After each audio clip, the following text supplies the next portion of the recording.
Marami pong mga paniniwala, iba't ibang mga iniisip, kanya-kanya mga kuro-kuro ang mga tao tungkol sa pagiging Kristiyano. Sabi ng iba, be a Christian and your problems will be solved. Meron naman nagsasabi, naku, tanggapin mo lang si Kristo, your life will be perfect. Your questions will be answered. Your hell will become heaven. Well, this can be true, and in fact, this should become true. Many times, it is an oversimplification. In fact, the reverse can happen. Merong mga taong tahimik ang buhay nila kung kailan naging Christian at saka nagkaroon ng mga elemento na nakakagulo. Siyempre, dahil magkakaroon ng mga pagbabago, magkakaroon ng mga adjustments. Kaya hindi lahat ng tinatawag nating spiritual experience will lead to a peaceful life. In fact, hindi lahat ng sinasabi nating step to become a Christian or to become Christ-like will be easy and smooth. Madalas pa nga may kasama ito talaga na mga hirap. Kahit nga daw sa paraiso ay may ahas. Kaya kahit sa pagiging Kristiyano ay maraming mga maaring maging sagabal, maaring katisuran sa buhay. At atin pong pag-aaral ngayon ay upang unawain ang mga bagay na may kinalaman sa pagpapalakad ng isang church o ng mga churches o mga fellowships. An understanding of church history, church systems, and church dynamics is crucial in personal spiritual growth. Kumbaga po tayo ay parang isang lumulutang-lutang na tapon sa isang napakalaking dagat na tinatawag na religion. Kung saan ka anurin, kung saan ka mapasama, napakalaki ng epekto sa iyong ikabubuti o ikagugulo sa buhay. Kasihan tayo ng Panginoon ang ating pag-aaral, ang ating tinawag na Survival Guide for God's People. And this is part 1 because this is going to be a mini-series, Dangerous Snares in the Christian Jungle.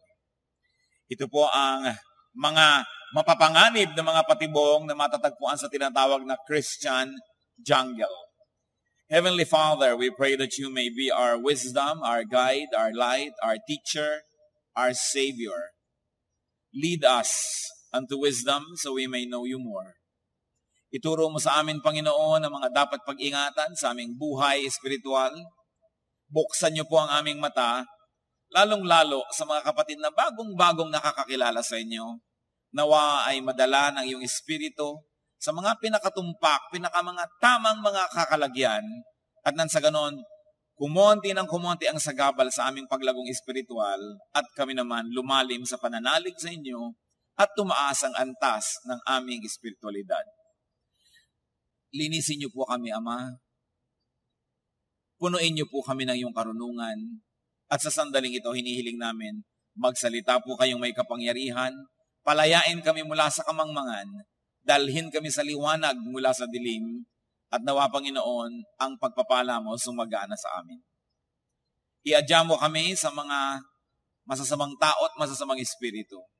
Protect us from works of evil men and evil spirits. Protect us, O Lord, even our loved ones who are not with us right now, so we may continue to enjoy your presence, your grace, and your feeding. Be our speaker right now.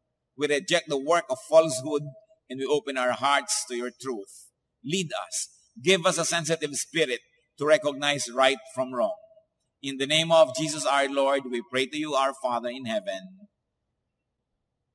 Dangerous snares in the Christian jungle. Siyempre yung jungle ay isang talinghaga.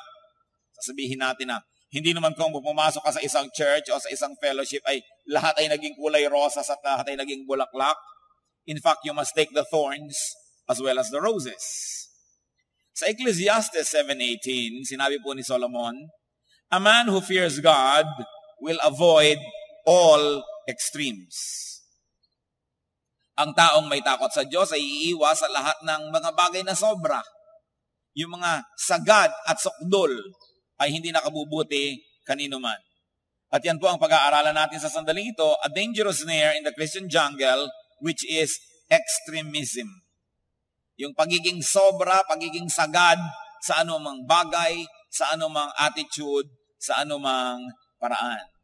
And one of the dangers in our spiritual life is extreme congregationalism.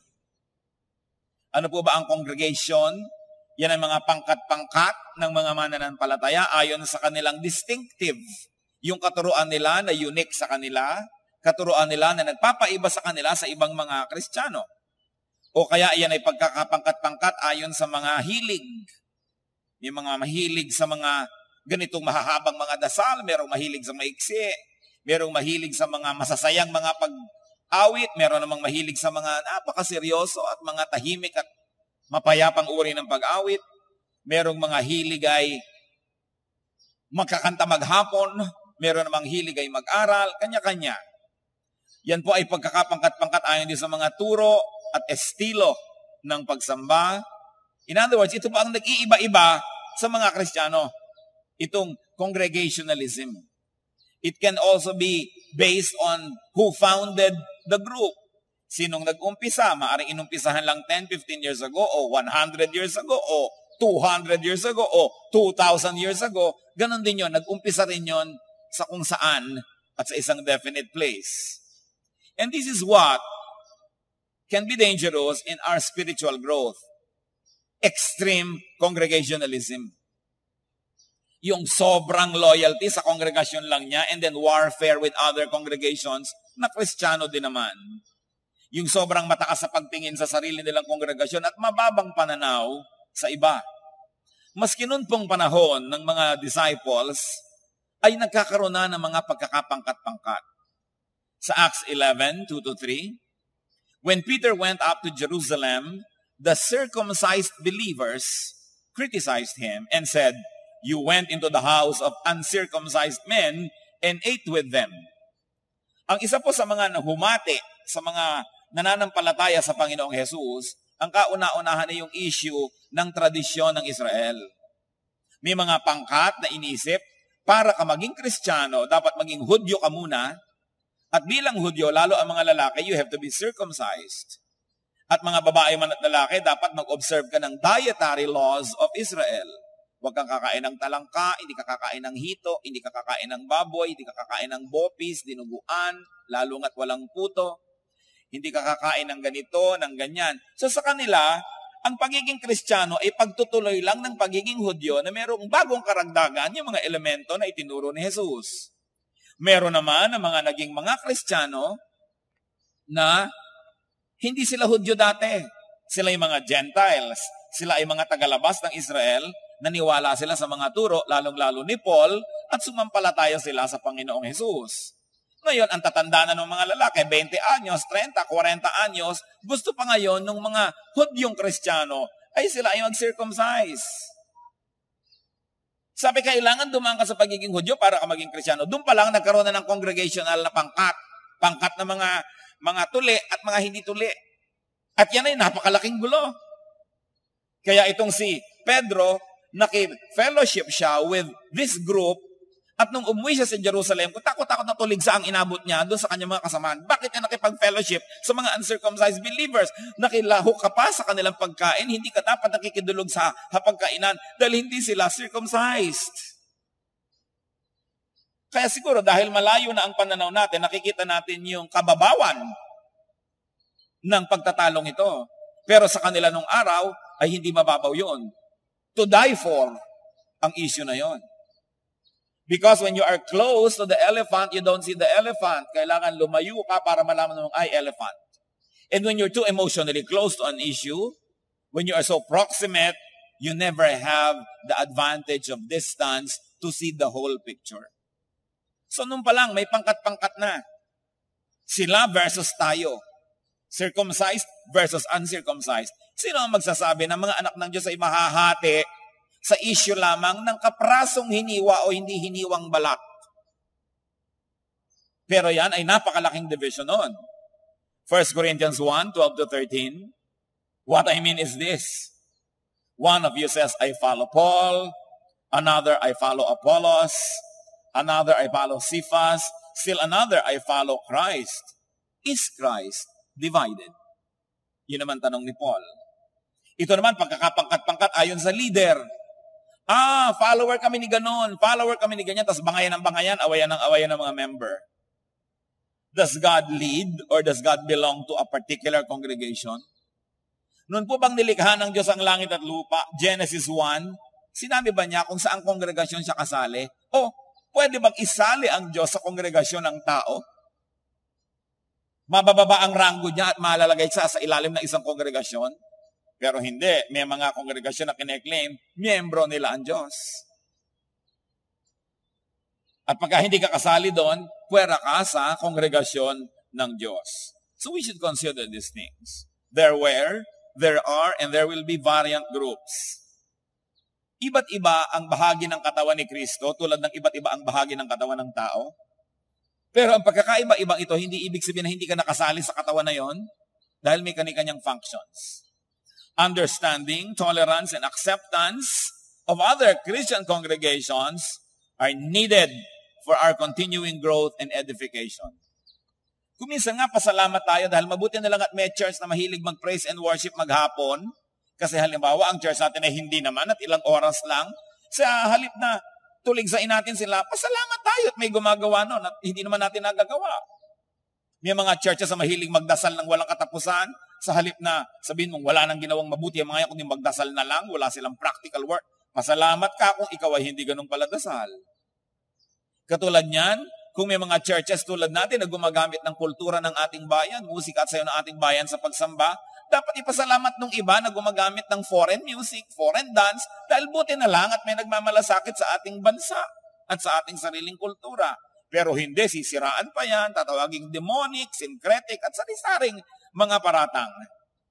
Dapat nang lumabas tayo doon sa makaluma na pag-iisip na paghiwa-hiwalay ng mga Kristiyano. Bagamat, para sa kaayusan, dapat lang talagang may kani-kanyang local group, may organisasyon yun para umaandar yun, at hindi naman linggo-linggo, miyembro ka ng iba. Pero hindi mo naman dapat sinasalungat, sinisiraan ang gawain ng ibang nananalig din sa ating Ama sa Langit, sa ating Panginoong Hesus. Dahil kung pare-pareho tayo ng Ama, edi tayo ay magkakapatid. At kahit naman sa magkakapatid sa laman, hindi tayo lagi nagkakasundo, di ba? Hindi naman tayo laging pare-pareho ng ugali, ng kostumbre, ng paraan ng pamumuhay. Pero hindi ibig sabihin hindi tayo magkakapatid. Bakit po natin ito pinag-aaralan? Sapagkat araw-araw nagkakaroon ng mga bagong Kristiyano.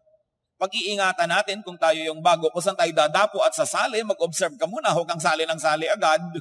Dahil baka isang trap pala yan, napasali ka sa isang sobrang congregationalist, makukulong ka na doon forever.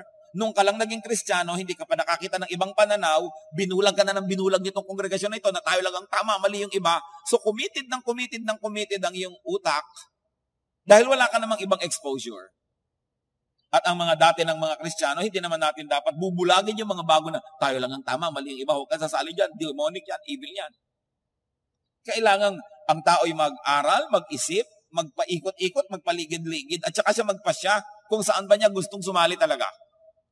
Hindi, napadapo ka lang doon kasi nung kauna-unahang pagkakataon, nakulong ka na forever. Yan ang nangyayari sa Christian community, kaya hindi umaasenso ang Christianity, lalong-lalo dito sa ating bansa. Ang konti-konti ng pag-asenso, minsan tuwang-tuwa tayo, wow, dumadami na tayo, but in proportion to our population, we are still a very small minority. Why? Because Christians destroy each other's work instead of help other Christians. Imbes ang kalabanin ay si Satanas, ang kinakalaban ay isa't isa, nagpapaligsahan, nagpapagalingan, and this is not good for the body of Christ. Another snare is extreme judgmentalism. Kapatid, siyempre ang kambal ng congregationalism yan. Pag sobra kang extremely loyal to your congregation, it follows that you will become judgmental of the others. Mababang pagtingin sa hindi katropa, mababang pagtingin sa hindi nauunawaan, in fact, paghuhusga sa hindi nauunawaan. Romans 14:10, you then, why do you judge your brother? Or why do you look down on your brother? For we will all stand before God's judgment seat. Lahat huhusgahan ng Diyos, pero hindi tayo ang manghuhusga sa ating kapwa. Mark 3:22, and the teachers of the law who come down from Jerusalem said, he is possessed by Beelzebub, by the prince of demons, he is driving out demons. At sa palagay niyo, sino dito ang pinagbibintangan na katropa ng demonyo? Ang Panginoong Jesus. Sino ang nagsasabing, sa demonyo rin yan, may pagka-demonyo yan, sa demonyo lang yan nagpapalayas ng mga demonyo rin? Sino nagsasabi nun? Ang religious leaders, ang temple, ang establishmento. So yung pinakamasamang salita laban sa Panginoong Jesus, hindi nagmula sa mga demonyo. Sa katunayan, yung mga demonyo, pag nakikita si Jesus, sabi niya, Son of the Most High God, don't torture us. Nagwa-worship pa sila eh. Pero yung pinakamasasakit na salita nanggaling sa mga relihiyoso. At mga kapatid, nangyayari yan hanggang sa ngayong panahon. Ang pinakamasasakit na salita na tinatamo ng ibang mga religious leaders, galing sa kapwa nila religious leaders o galing sa followers ng mga ibang leaders. Dahil may jealousy, dahil may inggit, dahil may misunderstanding. Ang Panginoon ba naman tawagin mo na kampo ni Satanas dahil nagpapalayas daw ng masasamang espiritu? Kaya hindi nakataka-taka ngayon na yung mga sumusunod din kay Jesus, lalo't kakaiba ang estilo sa nakagawian na ng iba, ay matawag ding demonic. Pero napakalaking kasalanan na tawagin mo ang gawa ng Espiritu ng Diyos na galing sa demonyo. So nakakadalawa na po tayo ng extremism. Reviewin nyo nga sa katabi nyo kung ano na yung dalawa na yan. Sabihin nyo nga, tanongin nyo ang katabi nyo dyan. Ano po yon? Congregationalism na extreme and judgmentalism. Siyempre, kapatid na namang kambal ng judgmentalism, yung susunod na danger na ito, separatism. Nung naging Kristiyano, walang ambisyon kundi mag-separate. Separate from other Christians. Ito po ay paghiwalay sa hindi katropa. Bakit kaya may mga Kristiyano na separatist? Kuminsan nakalagay pa sa gate nila yan, separatist. Kuminsan naka-imprenta sa kanilang mga t-shirt yan, separatist. Bakit kaya? Dahil kaya para hindi sila madungisan? E di para hindi ka madungisan, sabi nga ng Biblia, ay tumira ka sa ibang planeta. Kasi talagang maraming dumi sa mundo. Ano naman kaya? Para hindi mapagkamalian that they belong to others? Why is there separatism?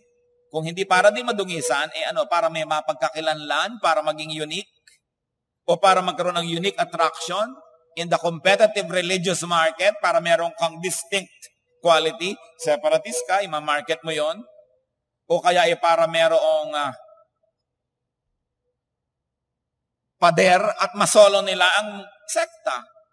Separatist tayo, huwag kayong pupunta sa iba, huwag kayong makikinig sa ganyang radio program, huwag kayong makikinig sa ganon, huwag niyo itong babasahin, huwag kayong pupunta sa ganon, para kami na lang makapagturo sa inyo, kami lang makapagsaksak ng mga ideya sa utak niyo at wala na kayong ibang marinig pa. Sometimes it is for control and power. And there is a terrible misuse of 2 Corinthians 6:17 na pinagbabasihan ng separatism. At sabi nga naman dito talaga, therefore, come out from them and, church, read aloud, be separate, says the Lord. So sabi na, kita nyo na, be separate. Kaya lang ang tanong, mga kapatid, separate from whom? 2 Corinthians 6:14-16, na pinanggalingan ng be separate, kasi therefore be separate. Ano yung sinundan? Do not be yoked together with unbelievers. For what the righteousness and wickedness have in common?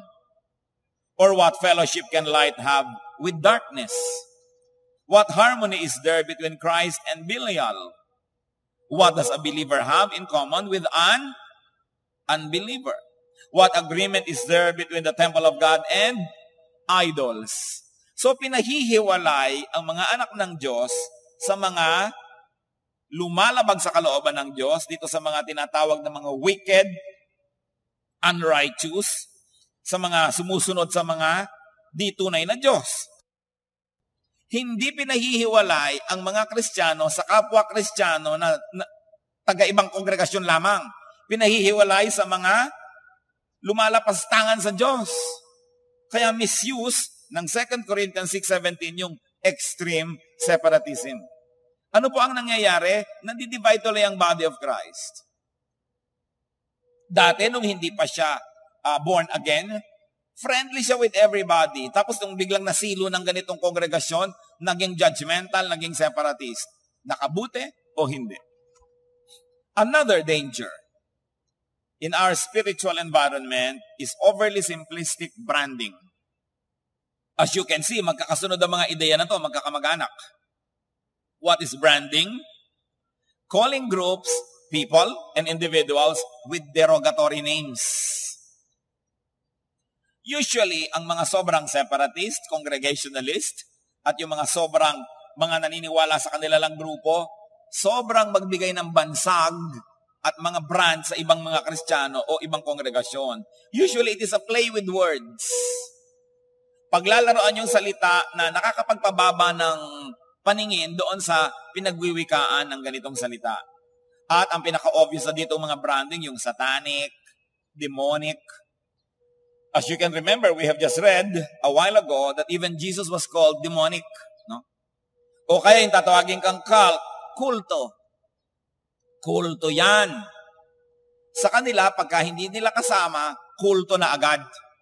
At napaka-derogatory ng word na kulto. Pag-iingatan po natin ang paggamit niyan dahil mahirap yung nagbibitaw tayo ng mga salita na hindi natin lubos na nauunawa. Even Christianity at the beginning was called a cult. Because one of the sociological meanings or implications of the word cult is that it is the religion of the weak. It is the religion of the minority. So, pag naging majority ka na, hindi ka na cult. Ganun ba yun? That's why nobody dares to call a major religion cult. Although, by its practices and beliefs, may pagka-cultic naman talaga. So, nag-iingat tayo sa pagbabrand ng ganyan dahil makagawain niya ng Panginoon, sumasamba sa Panginoon, tapos tatawagin mong kulto, edi ang iniinsulto mo yung Panginoong sinasamba nila. This reflects very bad and very limited scholarship na yun lamang naisip nila, yun lang pinaniniwalaan nila ang tanging katotohanan sa mundo at wala nang iba. Which brings us to another spiritual danger, dogmatism. Ano ba yan? Self-righteous, self-centered, and arrogant scholarship. Yung sinasabi mo na only my interpretation is right. All others could only be wrong. Marami pong mga ganyan na mga sekta, maraming ganyang mga kongregasyon, maraming ganyang Bible school. Yun lamang pananaw namin ang tama. Ang iba, mali. Pagdating ng panahon, doon sa tinatawag sa Bible na the Lord will marry the bride who is the Christ or the Church of Christ, kami lang ang papakasalan, yung iba audience lang. Ano namang klase yan na audience ka lamang pala, hindi ka papakasalan ni Kristo at the end. So, puwera ka pala talaga. Paano naman kayo dapat maniwala sa ganitong mga pagbaluktot ng katotohanan para sabing tayo lang, bukod tangi, ang pinili ng Diyos at ang iba, audience? Yung maniwala ka na ang iyong paniniwala ay kaisa-isang tamang paniniwala, isang uri ng makitid na pananaw. Samantalang si Paul, who is almost always very opinionated on many things, ang sabi niya sa 1 Corinthians 13, 9-10, for we know in part, and we prophesy in part. Our knowledge is imperfect, and our prophecy is imperfect. Perfection is nearly unattainable, that even the wrong ones cannot be perfectly wrong because they become perfect. So, hindi pwede maging perfectly wrong ang isang grupo. Meron ding tama yan na pwede mong hanapin at purihin dahil perfect na yan kung perfectly wrong. And perfection is nearly or impossible to attain.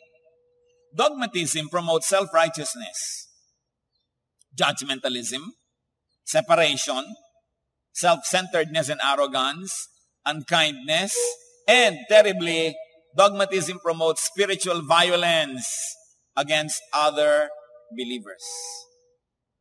Pag dogmatic ka masyado sa iyong pananaw, you become spiritually violent against others. That's why you call them names. That's why you judge them. You destroy what they do. You hurt their feelings because you become violent. At itong dogmatism na ito ang nagiging dahilan ng religious wars. Kaya may mga tao na nung napasama sa relihiyon, gumulo ang buhay dahil nasama siya sa mga nasangkot siya sa mga giyera-giyera ng mga sekta. Samantala ang bilin sa Ephesians 4:32, be kind and compassionate to one another. Kaya tatanong mo, are we being kind to the other groups? Are we being kind to the other worshipers of our God? And sabi natin, mali sila, tama tayo. Pero anong sabi ng Colossians 3:13? Bear with each other. Magpasensyahan, magpatawaran, at tulungan ninyong pasanin ng iba ang pinapasa nila. Yung pong dogmatism is of course premised on very limited hermeneutics or the art, the science of interpreting the Word of God. And many people like to control hermeneutics because whoever controls the interpretation of the Bible will control the church. Sadly, then as now, this lust for power and control still sometimes rears its ugly face even in the church. Yung sobrang control ang gusto. Pag sinabi ng church, yun na, wala nang makikipagtalo.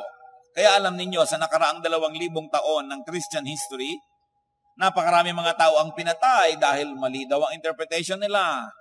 In fact, napakahabang panahon, pinapatay ang nagbabasa ng Biblia. Sinusunog, sinasakal, ibinibigti. Kung takot-takot ang mga parusa ang inabot ng mga tao during what history calls the period of Inquisition, na ang lahat ng mga nagbabasa ng Biblia at nagkakaroon ng interpretasyon na labas sa official interpretation ng Roman Church ay pinapatay. At mas masahol pa yung tinatawag na Spanish Inquisition, mas mahigpit, sapagkat ang may pananalig na labas sa official interpretation of the church are children of the devil. Therefore, they deserve very violent deaths. Kaya nung period of Inquisition, mga kapatid, ang daming naimbentong pangpahirap sa tao, pang-torture.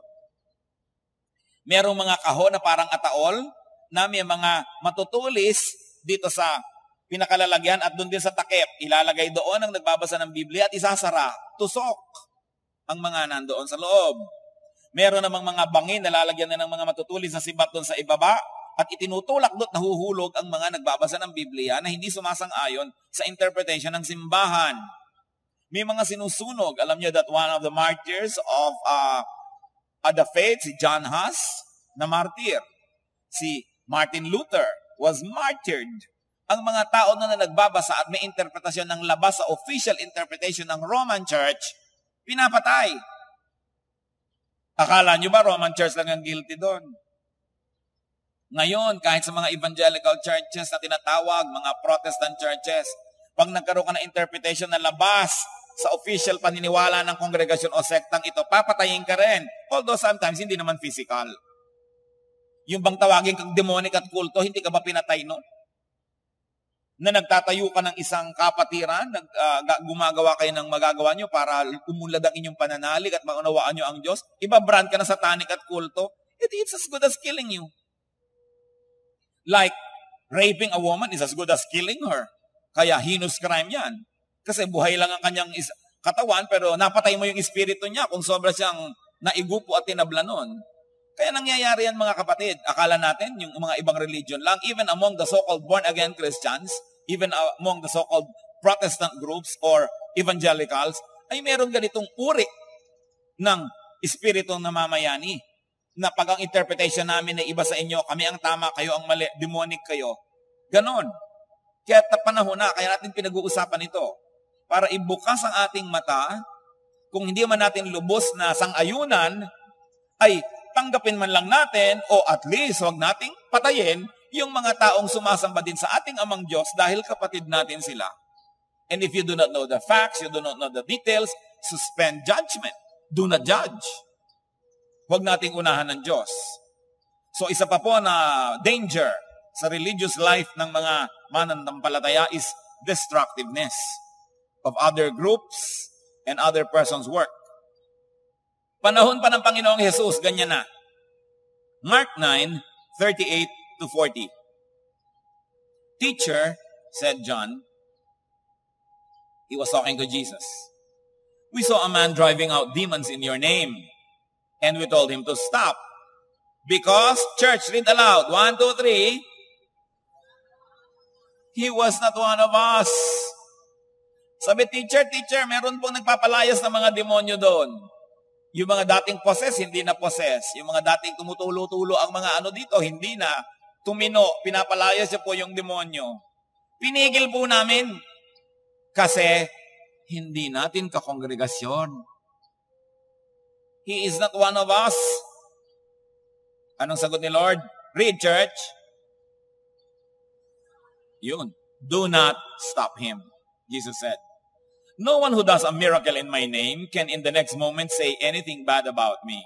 For whoever is not against us is for us. Ang hindi natin kalaban ay kakampi natin. At kung nilalabanan niya si Satanas, pinapalayas niya, di kakampi natin siya. Ba't niyo pinipigil? Kasi he's not one of us. Hindi natin siya kasekta. So dapat siyang puksain at pigilin kahit maganda ang ginagawa. Naku, akala nyo sa panahon lang ni Jesus, thousands of years back, sa panahon ni Moses, ganyan na rin. Numbers 11, 27 to 29. A young man ran and told Moses, Eldad and Medad are prophesying in the camp. So, si Moses ang propeta, pero may nagpo-prophesy pa rin doon sa bandaron.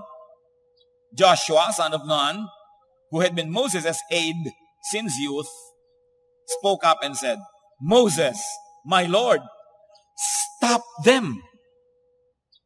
But Moses replied, are you jealous for my sake? I wish that all the Lord's people were prophets and that the Lord would put His Spirit on them. Nakita niyo po? Sabi ng mga nagdatingal, humahangos, Moses, meron doon, hindi mo inauthorize. Kakaiba, hindi naman ikaw, hindi mo assistant. Nagpo-prophesy doon sa camp, maraming taong nakikinig. Sabi agad ni Joshua, nung kanyang assistant, Moses, pigilin mo. Hindi dapat. Sabi naman ni Moses, ba't ka naman nagsiselos? Para sa akin ba yan selos mo o para sa iyo? Sabi na, hari nawa na nga na lahat ng tao ay maging propeta.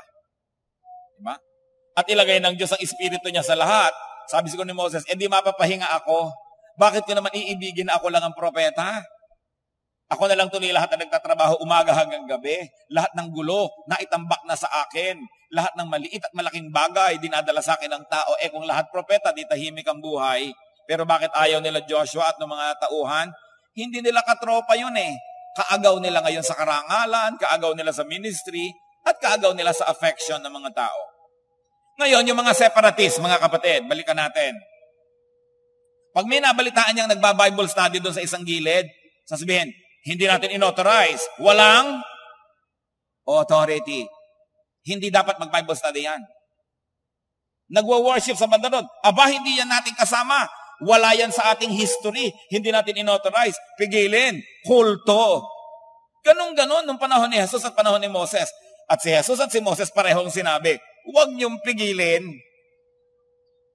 Sabi ni Jesus, kung hindi natin kalaban, di kakampi natin. Kahit hindi tayo diretso tinutulungan, kakampi rin natin yan. At sabi naman ni Moses, hayaan mo mag-prophesy. Gusto ko nga maging prophet ang lahat. Pero yung mahilig sa authority at separatism, sila lang ang may authority. Sila lang ang pwede, yung iba hindi.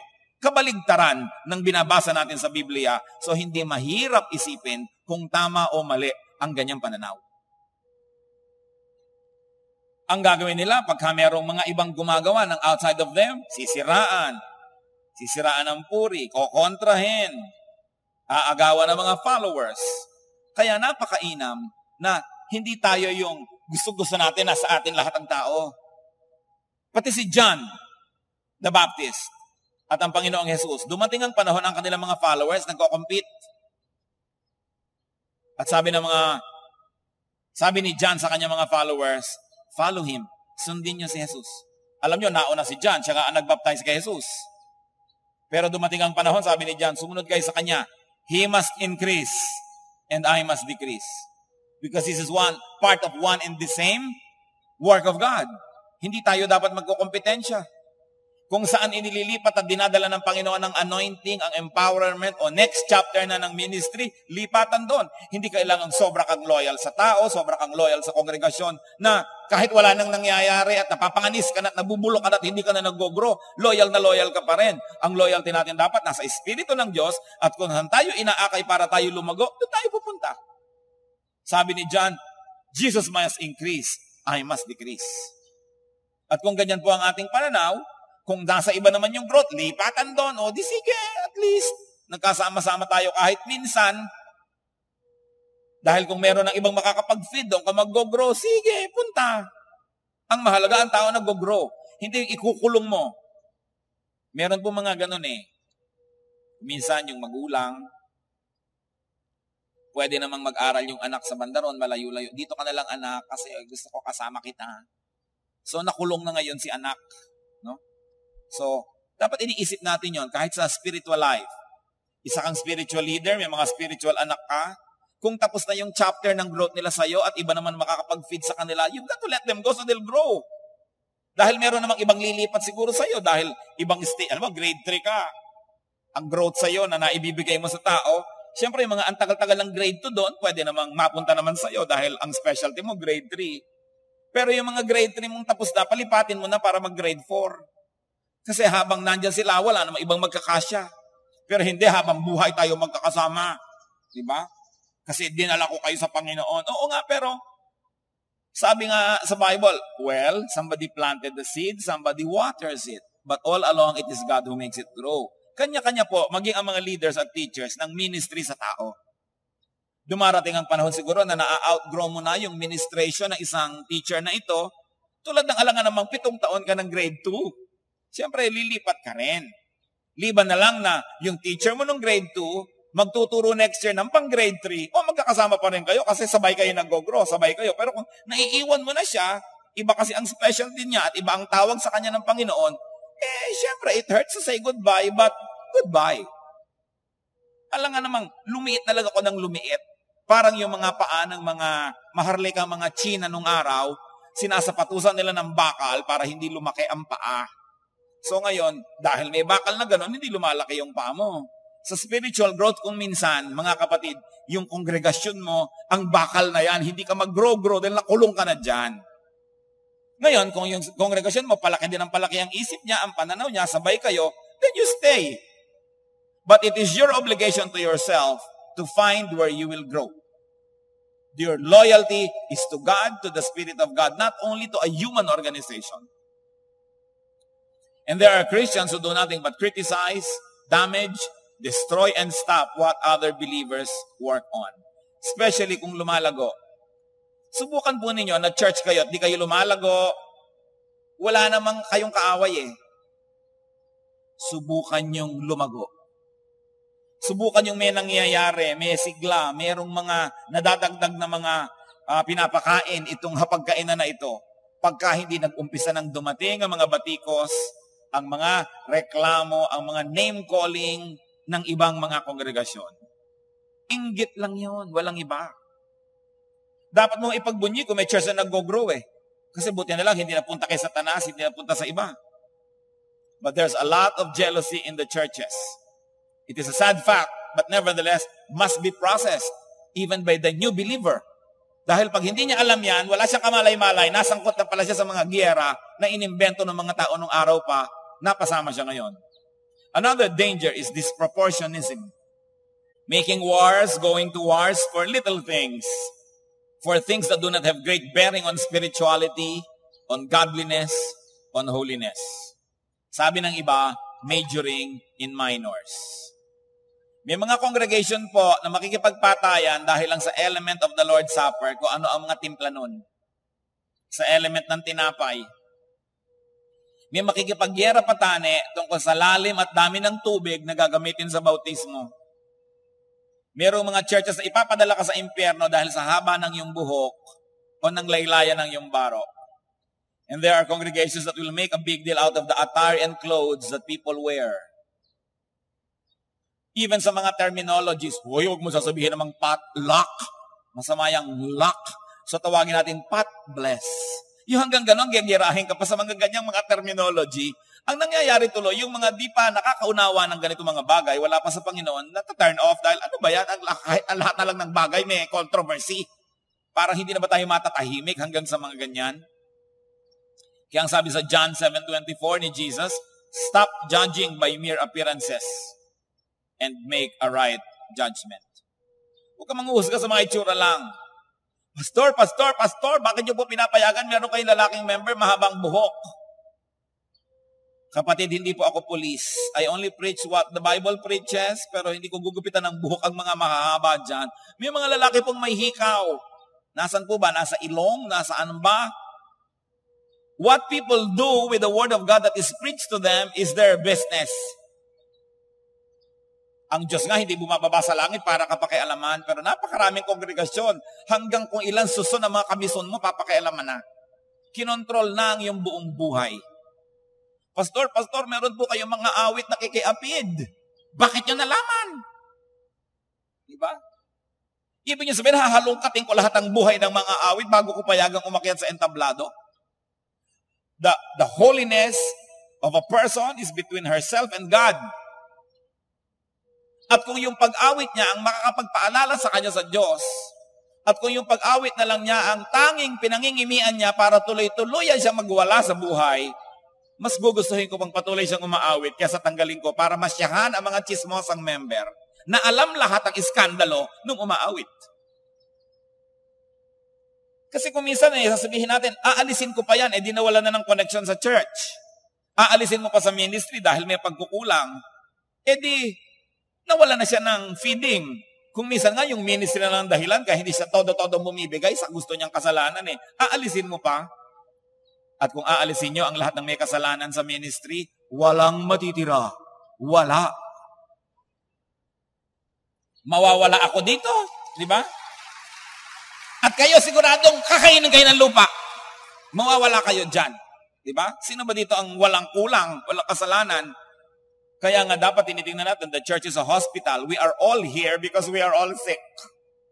And we need the healing of the Lord. So who are you to judge another sick person? Parang may nurse magpupunta sa'yo para bigyan ka ng injection. Ay, may ubo ka, may sakit ka, huwag kang mag-injection sa akin. Parang gano'n ang sasabihin mo doon sa singer na may kasalanan. Huwag kang umawit dyan, may kasalanan ka. Di walang natira. Hindi naman ibig sabihin na totolerate natin. Siyempre, gumagawa naman tayo ng counseling, ng pananalangin, ng kung matutulungan natin para makaahon, pero hindi tayo magpupulis-pulisan at babantayan ng kaluluwa ng bawat isa.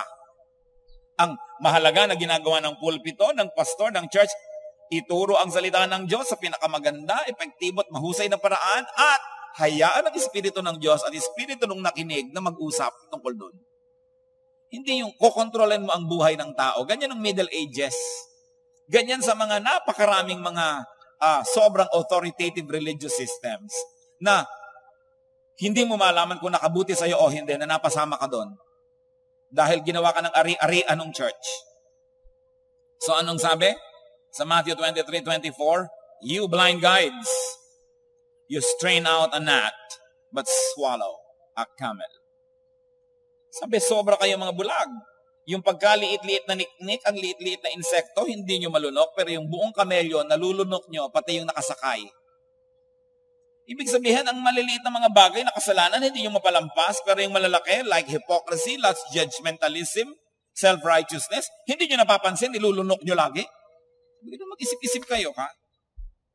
And of course, another danger, and we will stop here today, is otherworldism. Puro heaven na lang ang usapan, puro end times, puro future ang concern, wala na tuloy buhay ngayon. Remember, ang pinag-uusapan natin dito yung extreme otherworldism dahil dapat naman pag-aralan, dapat naman ituro. Pero yung para yun na lang lagi ang laman ng utak mo, impyerno o langit, hindi ka na ngayon nagkaroon ng buong buhay dito sa lupa. Luke 17:20-21. Once having been asked by the Pharisees when the kingdom of God would come, Jesus replied, "The kingdom of God does not come with your careful observation. Nor will people say, here it is, or there it is. Because the kingdom of God is within you." Ang itinatanong na naman sa kanya, kailan ba darating yung langit, yung kaharian ng Diyos? Sabi ni Jesus, aba, hindi dumadating yan sa kababantay nyo. At hindi mo pwedeng sabihin, ayun ang kaharian ng langit, ayun ang kaharian ng Diyos. Sabi niya, ang kaharian ng Diyos ay nasa inyong puso, nasa inyong kalooban. In other words, gusto mo ng langit, sundin mo ang kalooban ng Diyos at sa iyong kalooban ay may langit. Gusto mo ng impyerno, sundin mo ang kalooban ni Satanas at sa iyong buhay ay may impyerno na agad, instant. It doesn't say na wala talaga nung darating na inaantay natin. Hindi yun ang pinag-uusapan natin. Ang pinag-uusapan yung wala nilang ginawa, kundi antayin yung darating pa na langit. Nane-neglect tuloy yung langit na nandito na rin at available na. Wala nang ginawa, kundi ipanakot yung impyernong darating pa. Hindi na tuloy nalulutas yung impyernong ngayon, narito na sa buhay ng tao. Tulad ng sabi ni Solomon sa Ecclesiastes 9:7 and 9, Go, eat your food with gladness, and drink your wine with a joyful heart, for it is now that God favors what you do. Enjoy life with your wife. What are we trying to see here? Solomon, the wisest man ever, may konti siyang payo. Sabi niya, enjoyin niyo ang buhay na ito. Hindi niya sinabing, puro pagdurusa ang gawin ninyo, puro impyerno at langit ang isipin ninyo, puro pagtitiis at sa kabilang buhay na lang babawi. Sabi niya, no. Ang buhay na ito ay bigay ng Diyos. Habang hinahanda natin ang buhay natin doon sa darating pa, dapat huwag din nating kalimutan na enjoyin ang buhay na ito ngayon because it is a gift of God. Pero ano po ang ginagawa ng maraming relihiyon? Para kanila mapagsamantalahan yung mga tao, para nila sobrang magamit ang mga tao, puro iduturo, sacrifice, sacrifice, sacrifice, sacrifice. Magtiis ka anak, may awa ang Diyos. Maghirap ka ngayon, may langit sa kabilang buhay. Pero pag tinignan mo ang buhay ng mga religious leaders, langit na ngayon. Nauna na. Kasasarap na mga buhay, habang ang itinuturo sa mga member, pagtitiis. You must see exploitation in religion. You've got to open your eyes. While religion must be pure and in fact is good, it has been twisted and corrupted by humanity for a long, long time. Kaya kayo ay magduda sa mga relihiyon na walang itinuturo kundi pagtitiis. Bagamat, tunay na bahagi ang pagtitiis ng tunay na espiritualidad.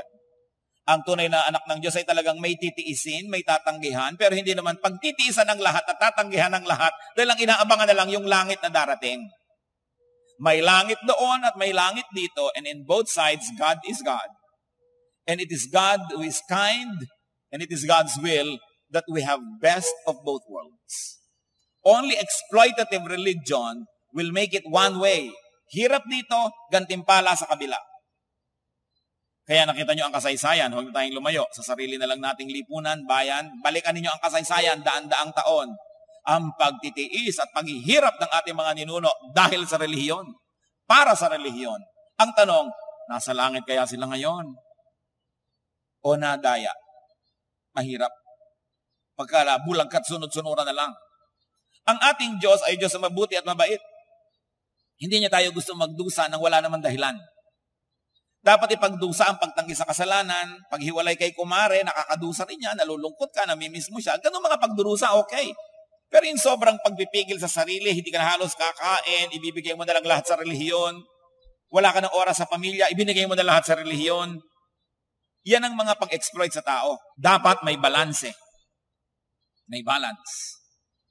Ang church, itinayo ng Panginoon para sa ikabubuti ng tao. Hindi niya tinatawag ang tao para lang gamitin ng church. While true spirituality requires spiritual service and sacrifice. Pero yan may proportion, hindi puro ganon. Dapat may napapala ka rin. Naglilingkod ka sa church, nagsasacrifice ka, you give your tithes, your offering, pero may napapala ka, na-feed ka, na ikokorek ka, na ipapanalangin, na aawitan, na i-encourage, na go-grow, at napapalo kung kailangan. Yan ang mga napapala. Hindi one way ang relationship dapat. Maibigin ng Diyos. Most of the time, you know what makes my heart bleed? Is when religion misrepresents God and only use the name of God to exploit people for the welfare of a few. Kaya mga komunista ay galit sa relihiyon. Sabi nila, religion is the opium of the people. Because that is what they have observed, especially in Western history. Alam niyo naman, yung mga Marxism, galing yan sa West.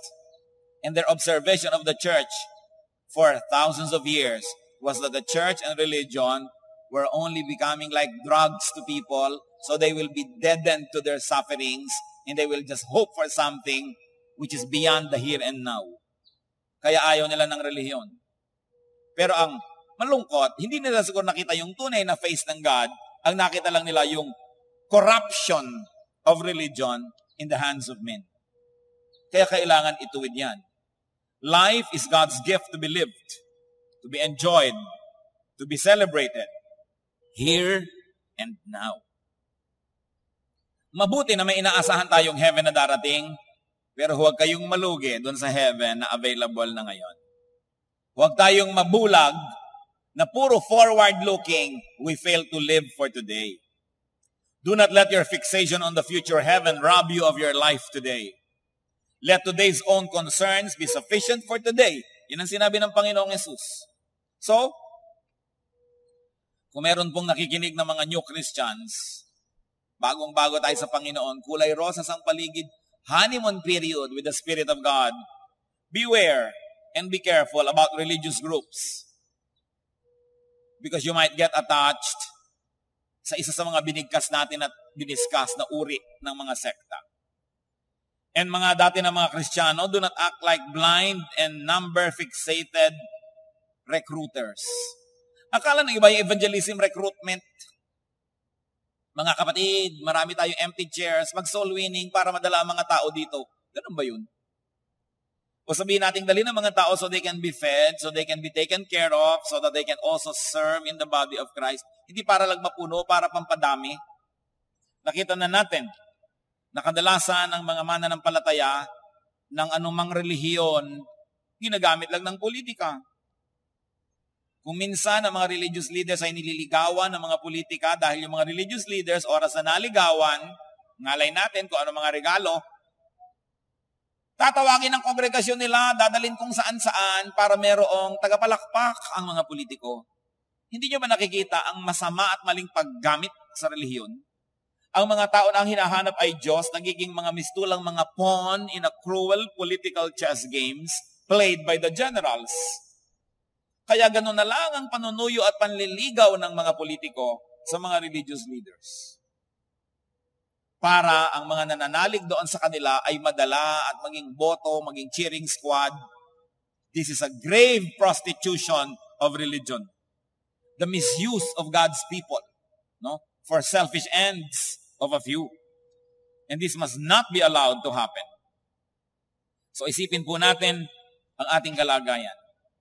Religious involvement, religious affiliation, and membership can also be a snare. Hindi yan laging maganda. Kung ang nasalihan mo, gagawin ka lang spare part ng isang makinarya, gagawin ka lang pamparami ng statistics, kokontrolin lang ang buhay mo at papakialaman ng lahat-lahat, tapos wala namang feeding, wala namang support, wala namang care. Matthew 10:16, be as shrewd as snakes and as innocent as doves. Kailangan nag-iisip ang mga anak ng Diyos. Matthew 16:6, be careful, Jesus said to them, be on your guard against the yeast of the Pharisees and the Sadducees. Ang Panginoong Hesus ang may sabi, pag-ingatan ninyo ang mga lebedura ng mga Pariseo at mga Sadducees. Pag-ingatan ninyo ang mga magic, ang mga pampaalsa ng mga kongregasyon. Matthew 23:15, woe to you, teachers of the law and Pharisees. Yan ang sabi ni Lord. You hypocrites. You travel over land and sea to win a single convert.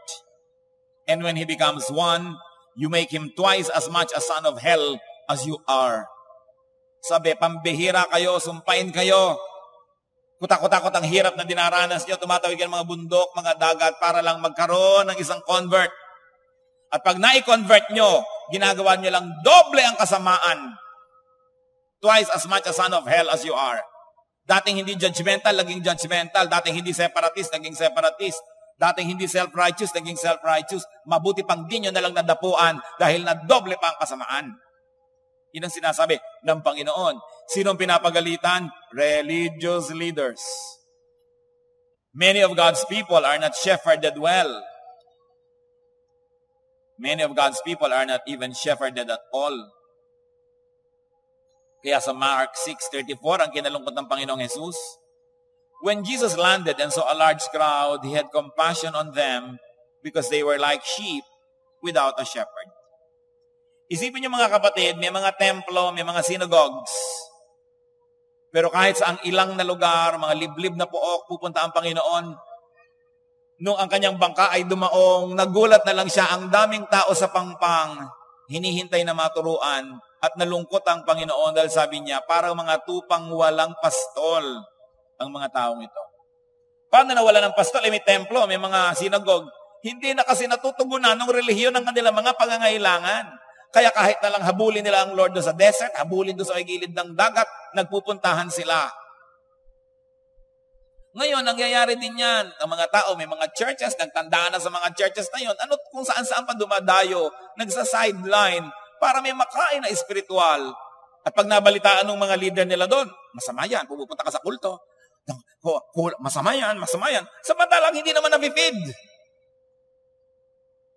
Gusto lang nila, nandun yung mga tao, pampataba ng kanilang puso, feed to their ego, even though the people are not fed. So napakahalaga na ang Panginoon, kaya nagalit sa kanya yung templo kasi konti na lang pumupunta, nagpupunta sa kanya lahat. So pinagbalak siyang ipapatay. Nino? Hindi ng mga kriminal, hindi ng Rome, ng relihiyon. It was the religious people that killed Jesus. Jealousy yan. Kaya dapat din namang ipagtatanggol natin. Kung meron man lang tayo nakikita na ginagamit ng Panginoon para tayo ma-feed, ma-challenge, ipagtanggol naman natin. Doon sa mga naiinggit at sa mga nagsiselos at mga naninira. Dahil kasalanan ba nila kung ginagamit sila ng Panginoon para tayo ma-feed?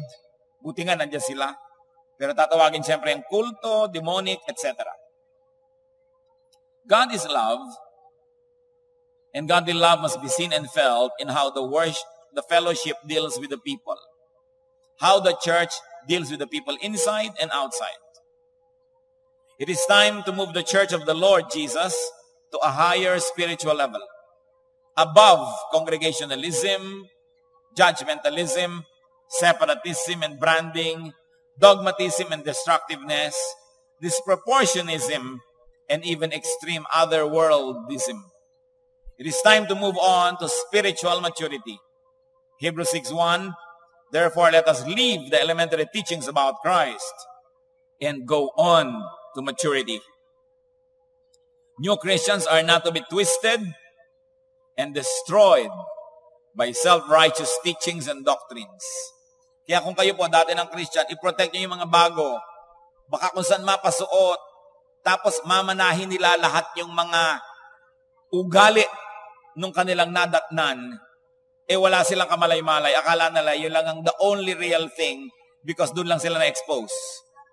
It is important that mature Christians protect new ones from being ensnared by all of these extremes.